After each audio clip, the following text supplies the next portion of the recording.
My name is Robert Weeks. I'm a mixed martial artist. Today I'm at Main Event Sports Club, and I'm going to be teaching you some Gracie Basic 20 techniques. Today I'm going to be teaching you about various arm bars in different scenarios. An arm bar is a very effective jiu-jitsu technique that allows you to use and generate power from the other opponent in order to use it as leverage against themselves.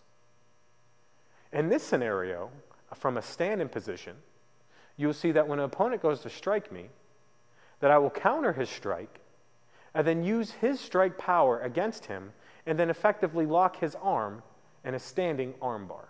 When the adversary goes to throw the punch, I am going to counter his punch and absorb it in my upper midsection. As I clinch his arm with my armpit, I am then going to use his energy to then direct his energy into his lower body so that I can get him to move on his hips. Upon doing so, I'm going to leverage his elbow and hyperextend it through his wrist and my forearm. If done correctly, you will completely immobilize your opponent and then have his whole arm under your control.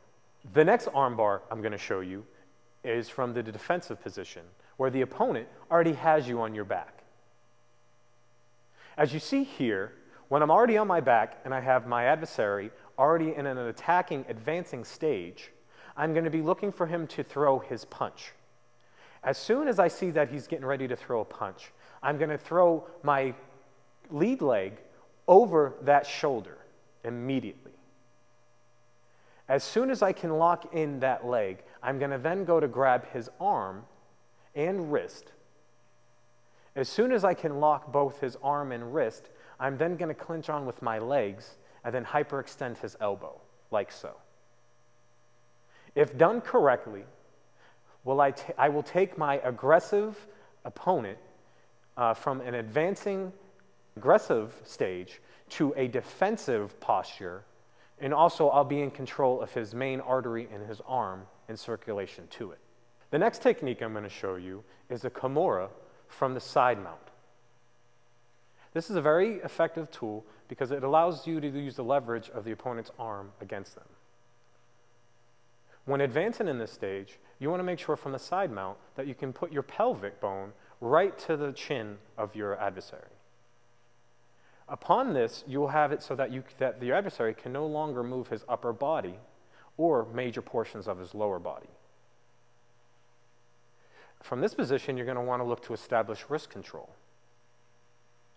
As soon as you establish your wrist control, you're going to want to bring your other arm around and tuck it underneath his shoulder and then lock it onto his wrist.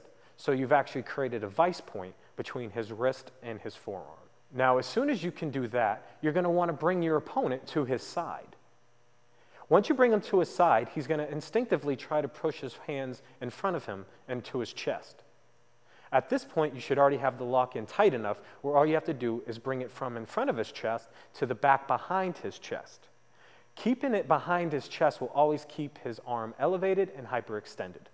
And those are some basic Gracie 20 techniques. See you next time, guys.